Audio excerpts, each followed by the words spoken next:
Chosen one, a stillness has settled over your life because a hidden vault of deception is finally cracking open. The years of shifting foundations and closed doors were not your failure, but the result of a deliberate criminal decision made by someone who shares your blood. The gravity of this betrayal is finally surfacing, and that family member realizes the end is nigh. They're going to prison for what they did to you. You are being vindicated as the systems they manipulated turn against them. While you are here receiving this, something is happening on the other side of this situation that you need to understand clearly. The family member who wronged you is not calm right now. You may have sensed this before you had language for it. There is a performance running, a performance of normalcy, of ease, of the kind of unbothered energy that belongs to someone with a clean conscience. But underneath that performance, in this particular season, something has cracked. You can feel the shift even if you cannot yet name the source of it. Your body registered the change in frequency before your mind could construct a full explanation for it. What you have been picking up on is surveillance dressed as interest. Every conversation you have been having, every family member you have quietly reconnected with, every question you have started asking about the past, all of it is being tracked by the person responsible. This tracking is not coming from love or genuine care for your well-being.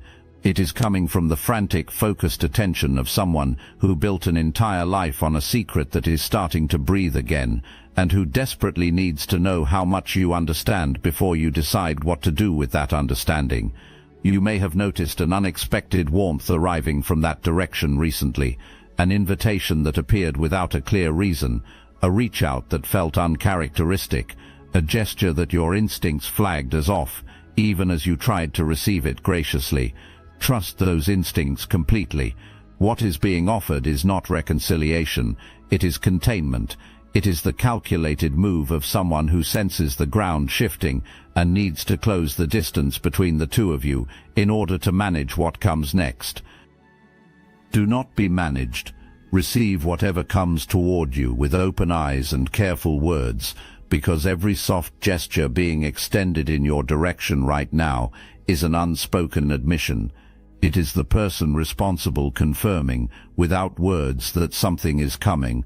The question keeping that person awake at night is exactly how much you already know. Your growing awareness is the threat, and the quiet panic that your awareness is producing on the other end of this situation is the universe underlining, in bold and in red, everything you have already suspected. What you are about to receive begins before your birth, and it matters enormously that you understand this part, because it is the foundation of everything that follows. Somewhere in your lineage, someone built something real, not inherited, not gifted, not stumbled into by accident. This person built something from nothing, with their hands, their time, and the kind of sustained sacrifice that most people are not willing to maintain past the first point of discomfort. It may have been a business, it may have been land or property, it may have been a financial legacy or a name that carried meaningful weight. Whatever it was designed to outlast the person who created it, to grow across generations rather than die with a single lifetime. Whatever form it took, it was significant. It carried your family's investment on every level, and the person who built it understood that the real work was not just creation. The real work was choosing the right person to carry it forward and multiply it. When that moment of choosing arrived, the elder who built this did not close both eyes and point randomly. That person studied every branch of the family carefully, and when that gaze landed on you, even young, even before you had done anything visible to prove what you were made of, something in you settled the decision completely. You were chosen, officially, deliberately, in writing, with legal weight, with documentation that connected your name or the clear intention of your name to something that was meant to be permanent. Keep that detail close as we move forward, because it is the most important piece of everything that is about to surface. The documentation is real, it has always been real, and it is still out there. The problem is that someone else encountered it first, And that person made a decision that would reshape your entire life without ever asking you a single thing about it. You deserve the full account of what actually happened, not a softened version designed to protect feelings, and not a version with the most damaging details removed. You deserve the real picture of how this was done and what it has cost you. The family member who encountered that documentation had a reaction that had absolutely nothing to do with celebrating your future. What arose in that person was not pride, not generosity, not any expression of family love. What arrived was cold, calculated fury, dressed neatly in the language of fairness. The internal reasoning went something like this: the original choice was wrong. What was designated for you should have gone somewhere else, and overriding that choice was not only acceptable, but entirely justified. So that person got to work. And this is the critical detail you must not soften for anyone. This was not impulsive. This was planned. There were conversations happening in places you were never present. There were phone calls and deliberate meetings, and there were decisions being made about what was yours without a single moment of genuine consideration for your well-being or your future. Help was recruited. This is the detail that consistently surprises people. A scheme of this nature does not execute cleanly without the involvement of someone who carries official authority. Another person entered the arrangement, someone with a credential, a professional title, and access to the kinds of documents that make a financial or legal transfer appear fully legitimate. This person was brought in through friendship, through payment, or through a favor that overrode every professional obligation they had. Their role was to make the transaction look routine and unremarkable, to attach an authoritative signature to what was, in plain terms, a crime against you. If these words stirred your consciousness, hype this video to help more chosen ones awaken to. When it was done quietly. No announcement, no fanfare, no moment where you were informed of what had just been moved out of your future. What was designated for you was transferred and placed into someone else's hands, with paperwork constructed specifically to look like nothing unusual had occurred. You were not told. Informing you was the one move that would have unraveled the entire arrangement the moment it happened.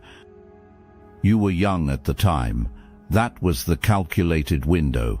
The reasoning was that executing this while you were too young to fight back meant that by the time you were old enough to ask serious questions, what was taken would be so deeply embedded in someone else's life that challenging it would feel impossible. By the time your instincts sharpened to the point of active pursuit, the documentation would seem too old, too buried, and too distant to reach.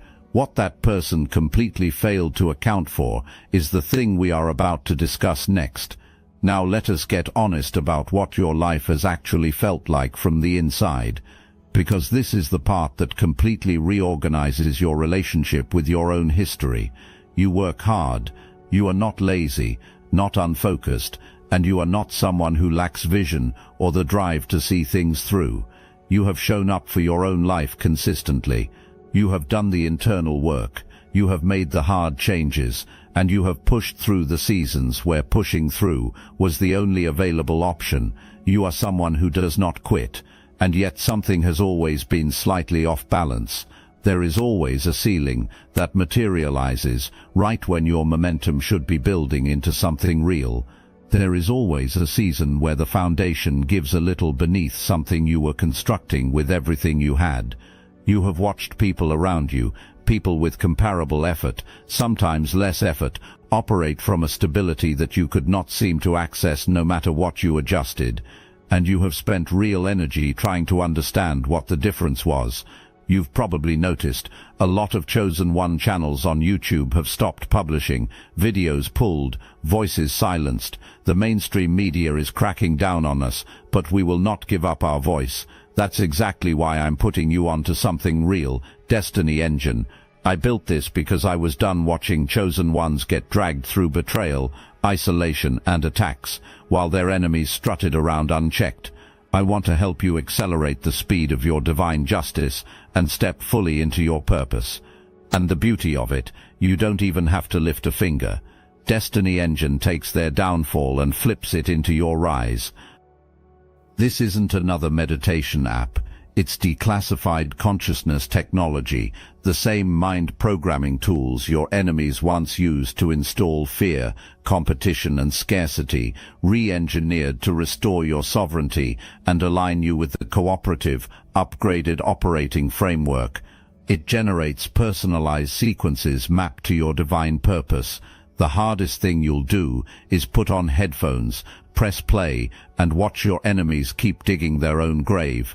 Join Destiny Engine to support your favorite channels and use it for your own rise. It's a 360 win. Start your Destiny Engine for $7 today and turn everything they did to break you into fuel for your rise. Link in the description. Here is what that difference actually was.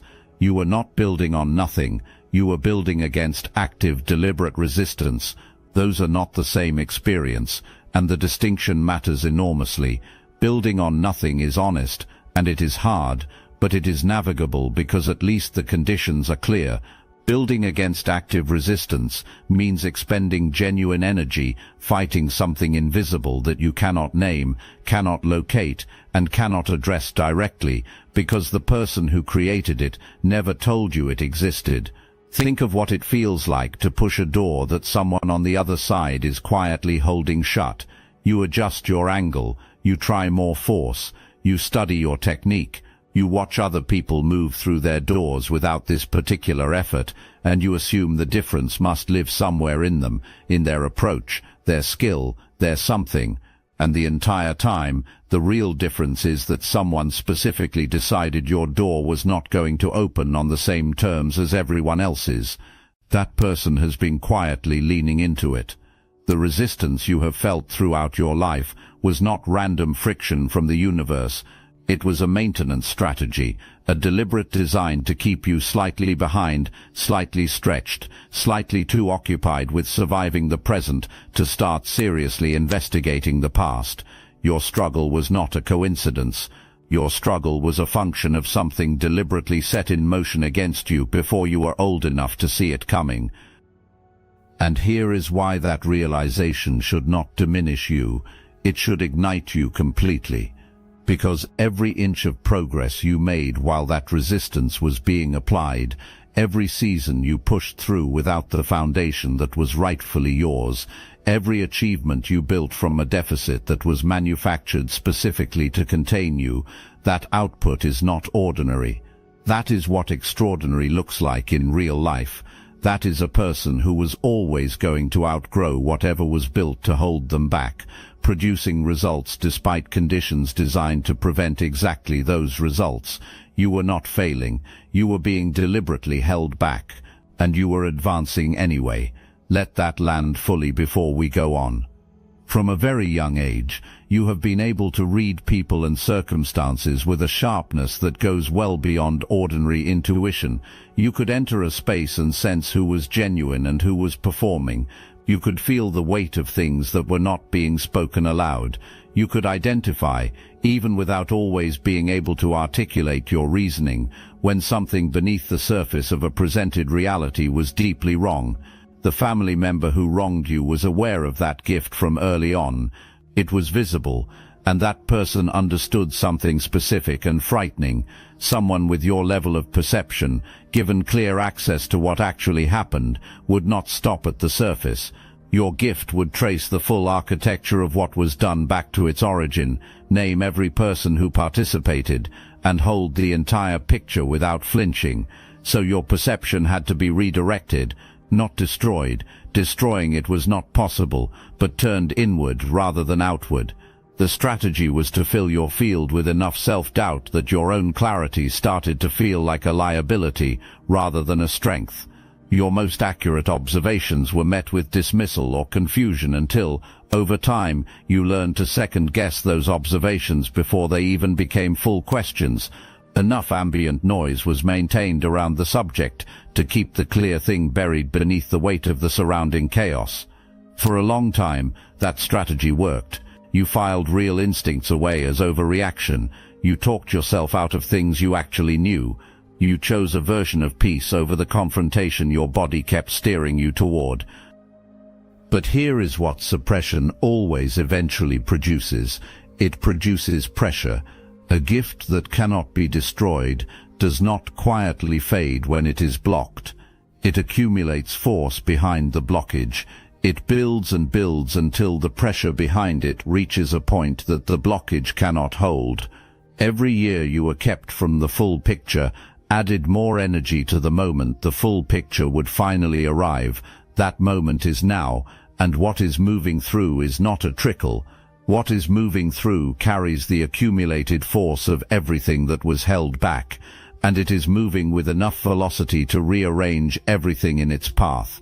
Secrets shared among multiple people have a lifespan. That lifespan is always determined by whoever in the group is carrying the weight the least steadily. You need to be watching for a specific kind of interaction in this season. It will not arrive as a dramatic confrontation. It will arrive much more quietly than that, as a conversation that begins casually and then turns specific with a precision that does not match its casual opening. It may come from a family member who brings up the past in a way that seems accidental, but lands with too much accuracy to be unintentional.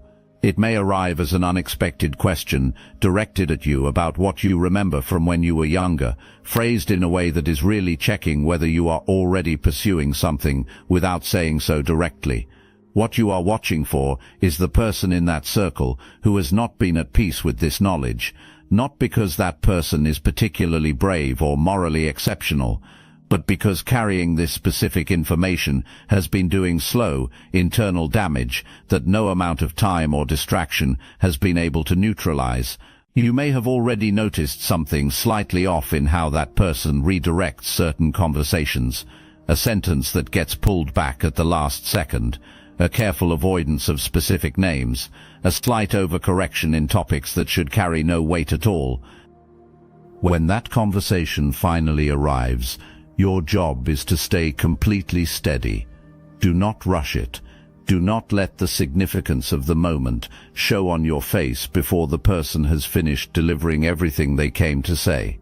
Do not interrupt the momentum of someone who is, after a long time, finally choosing truth over the comfort of continued silence. Stay open, stay measured, and let the full account come out without your visible reaction reshaping what is being offered. What you receive in that conversation may turn out to be the most consequential piece of information available to you in everything that follows. The interior of that circle is beginning to fracture from the inside, and you are positioned exactly where you need to be to receive what comes through that fracture. To redirect what was legally designated for you to someone else, actual legal steps had to be executed. A decision to transfer an inheritance, a financial designation, or a legal interest does not hold up without proper execution. Proper execution requires steps. Steps require documentation. Documentation requires identity attached to it. And identity attached to official documentation creates a record that exists independently of the people who produced it, and that cannot be recalled or dissolved by those same people after the fact. Every step of that transfer left a traceable mark, not a symbolic mark, not a metaphorical one, a literal, institutional, retrievable mark inside a system that was never designed to serve the privacy of the people using it. That system was designed to serve the integrity of legal process, and the integrity of legal process is indifferent to anyone's personal interests in keeping it buried. The signature is still there, the authorization is still there. Whatever form the official involvement took, it is attached to a name, and that name is attached to a record, and that record lives in places that were never under the control of the people who needed it to disappear. County records do not evaporate because someone hopes they have. Financial institutions retain documentation across decades. Professional licensing bodies archive the work of their credentialed members. The paperwork that was constructed to make the transfer look routine is, by the nature of what it is, preserved. The person responsible believed that enough time would make all of this effectively unreachable. What time actually does is move the people who were paying active attention away from close vigilance. Time creates the comfortable illusion that the window for discovery has closed permanently, but the window for discovery stays open as long as the records exist, and the records exist. The right examination, conducted by someone who knows exactly what they are looking for, will find the documentation and read it for precisely what it is, not a routine administrative transfer, a crime with a complete paper trail. That trail leads with specificity and without ambiguity directly to the people who are responsible for it. Now bring back what was established earlier. The original documentation, the one that designated you as the rightful recipient, is also still there. Two sets of records, both intact, both waiting to be read alongside each other by the right person. One establishes what was always meant for you. The other establishes what was done to redirect it. The moment those two documents are placed side by side, the full picture becomes impossible to misread or argue away. That specific moment is what the person responsible has been dreading, not discovery in a general sense. That precise documented confrontation of one record against the other. When truth of this size surfaces, it does not arrive quietly or in an orderly fashion. It arrives the way a long-standing structure collapses, loudly, publicly, and in a way that rearranges everything in the surrounding environment. Family dynamics that have been frozen in place will shift in the course of a single conversation. People who have maintained comfortable neutrality will find that neutrality suddenly untenable.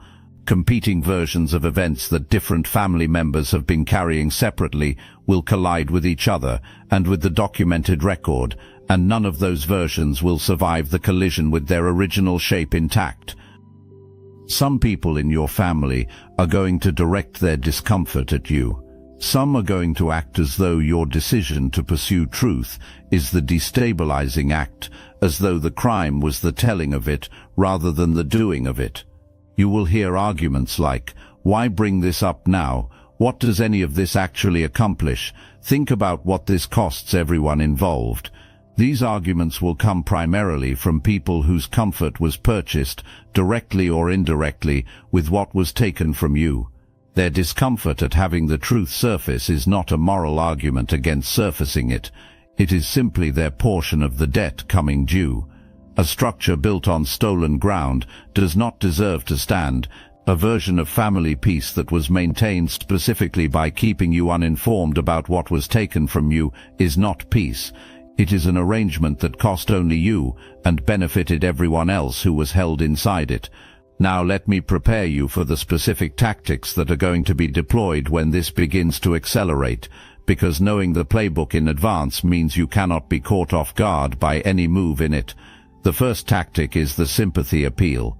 You are going to hear about health, about age, about how much has already been suffered or sacrificed by the person responsible. The intent is to make you feel that pursuing accountability is an act of cruelty directed at someone who is now vulnerable. Ask yourself directly whether any of those considerations factored into the original decision to take what was yours.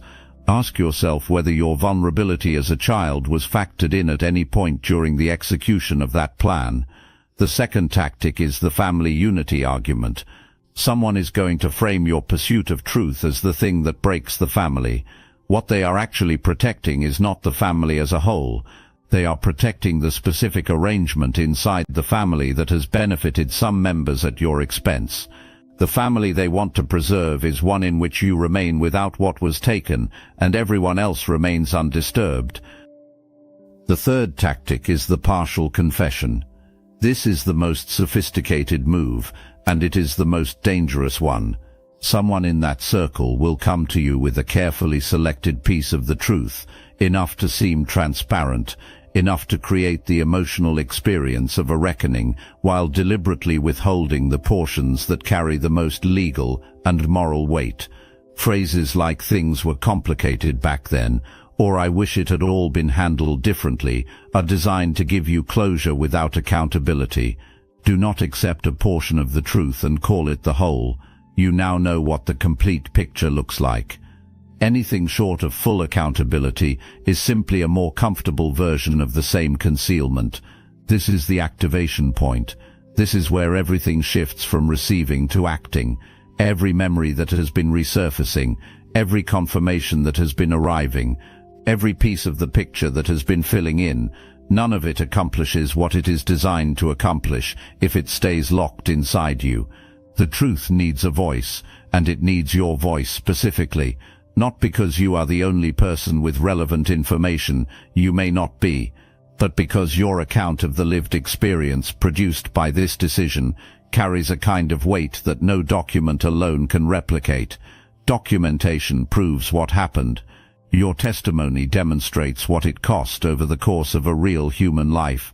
Those are two different contributions, and a full accounting requires both of them. Speaking might look like a formal conversation with a legal professional who can take what you know and translate it into actionable steps. It might look like putting your account in writing in a permanent form that exists outside of you, a book, a formal statement, a documented interview. It might look like a direct conversation with the right person in the family that opens the door to a broader investigation. What speaking does not look like is swallowing it down one more time for the comfort of people who never extended you that same courtesy. What it does not look like is protecting the stability of people whose stability was built directly on your instability. Speak with precision.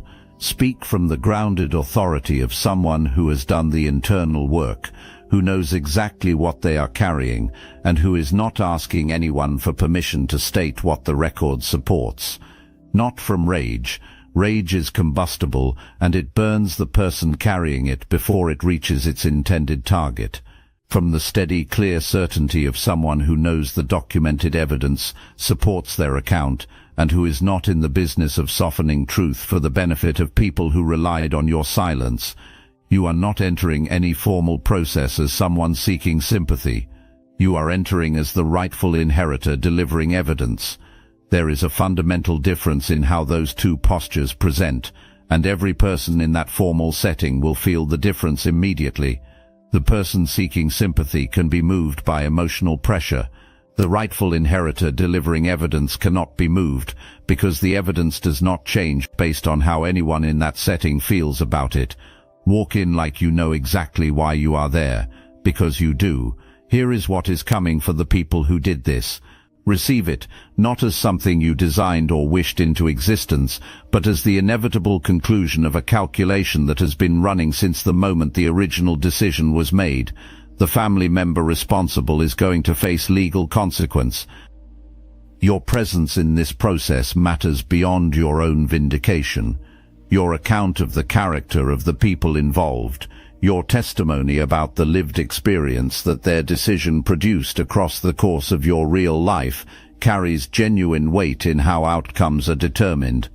The people evaluating this situation do not only read documents, they listen to voices. They observe very carefully the difference between someone performing credibility and someone speaking directly from it.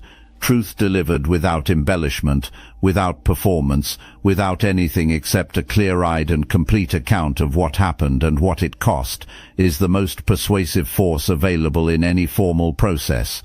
You are part of the verdict, and the verdict has been building its case for longer than anyone involved anticipated. There will be grief. Not necessarily grief for the person facing consequence, though some of that may arrive as well. The grief is more likely to be for the version of your family that you have to release in order to arrive here, for the relationship you believed you had before the complete picture became clear, for the childhood that had every right to look different from what it was. Grief is not weakness, and it is not a reason to stop. Grief is what moves through you when you honor the real weight of something that genuinely mattered. Let it move. Do not build a dam against it.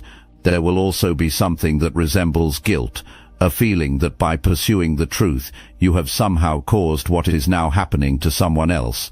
Examine that feeling directly when it appears. Ask it to explain its reasoning. Ask it to account for how the consequence that person is now facing is more your doing than the sustained choices that person made over many years. The guilt attempting to surface in you is not yours to carry. It is a mechanism that was installed over a long period, specifically to ensure that if you ever arrived at this level of power and clarity, you would set it down out of tenderness. Do not set it down. Underneath both of those things, there will be something quieter and far more permanent, a settling, the specific sensation of a record finally being corrected, not pure celebration, though you are entirely entitled to that as well. Something more foundational, the feeling of your name being reconnected to the truth of your own history and of the universe following through on a correction that was always meant to happen. That feeling belongs to you. Receive it without apology and without qualification. Most people are so consumed with the reckoning that they have not prepared themselves for what comes after it. You need to be ready for both, and in equal measure, what was taken from you is coming back, not as a memory of what should have been or a symbolic acknowledgement of the wrong, as something tangible, legally confirmed and restored to the place it was always meant to occupy. The form of the return will be shaped by the legal process, but the substance of it has always belonged to you and has been working its way back to you, whether or not you could see the movement. What you need to understand is that receiving what was always intended for you can feel genuinely disorienting when it arrives, not because something is wrong with the return, but because your entire operating system adapted to the absence of this foundation over a long period of time. You built workarounds. You developed strategies for navigating a version of life that did not include what should have been yours from the beginning. When the foundation arrives, those adaptations do not dissolve automatically. They have to be consciously and deliberately released. Begin practicing receiving now, before the return is fully complete. Practice sitting inside the reality of what is coming, without immediately reaching for a reason to minimize it, question its permanence, or hold it at arm's length out of pure unfamiliarity. The people who put your name on the original designation did not do so expecting you to hold what was returned briefly and then release it out of old habit. They chose you because they saw someone who would carry this forward with wisdom, grow it with intention, and extend its reach in ways that multiplied the original investment across everyone it touched. That is still exactly who you are. The years of building against resistance did not diminish that quality in you. They clarified it. They removed everything that was not essential and left the most durable, most grounded version of you, the version that understands with the kind of certainty that only comes from hard experience, how to value something that cost a great deal to finally hold. What was taken from you was never only a single asset, it was a generational trajectory. It was the difference between a lineage that builds from an established foundation and one that is forced to keep starting from zero with each generation. When what was always yours arrives in your hands, you are not simply receiving something for yourself, you are resetting the course for every person who comes after you. You are becoming the point in the family line where the chain of what was broken gets deliberately and permanently mended. You are the builder now. You are the elder energy. You are the one the next generation will point back to one day and say that person refused to let the wrong be the final answer. That is exactly what the original elder saw when the gaze landed on you. That has always been who you were going to become. You woke up differently today. The stillness was real. The knowing was real. The freight train of relief that was promised at the beginning of this message is arriving right now, as everything you have carried without context finally connects into a single clear and complete picture. The most difficult part of this is behind you, not ahead of you, behind you. You already survived the seasons that were designed to undo you. You already built everything you built without the foundation that was taken. You already developed, through the hardest possible process, the version of yourself that can hold what is coming without being destabilized by its arrival. What stands in front of you now is the return, the correction, the moment the record is formally set straight and your name is permanently reconnected to the truth of your own lineage and your own future. Go claim what is yours. It has been keeping itself ready for you this entire time.